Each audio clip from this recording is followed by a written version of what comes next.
পাঁচটি সোনালী সময় আছে, যে সময়গুলো একজন মুমিনের জন্য, একজন ইমানদারের জন্য অত্যন্ত সুবর্ণ সুযোগ আল্লাহ সুবহানাহু ওয়া তাআলার কাছে তার চাওয়াগুলোকে পেশ করার জন্য, আল্লাহ সুবহানাহু ওয়া তাআলার কাছে নেক আমল করে কাছাকাছি যাওয়ার, আল্লাহ সুবহানাহু ওয়া তাআলাকে সন্তুষ্ট করার জন্য খুব মূল্যবান এই সময়গুলো। সেই সোনালী পাঁচটি সময় কখন? তার প্রথমটি হলো জোহরের সময়।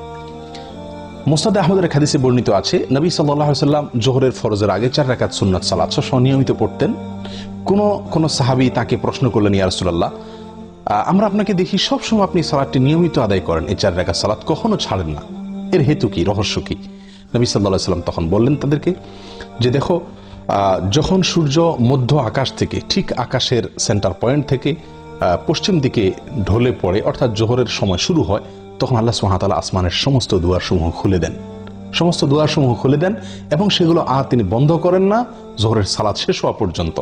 এবং নবী সাল্লাল্লাহু আলাইহি ওয়াসাল্লামের প্রিয় ছিল যে এই সময় কোনো নেক আমল যেন উপরে ওঠে, আর সেদিকে তাকায় যদি আমরা ওই 4 রাকাত সুন্নাত আদায় করি, নিঃসন্দেহে সেখানে ভিন্ন রকমের স্বাদ, ভিন্ন রকমের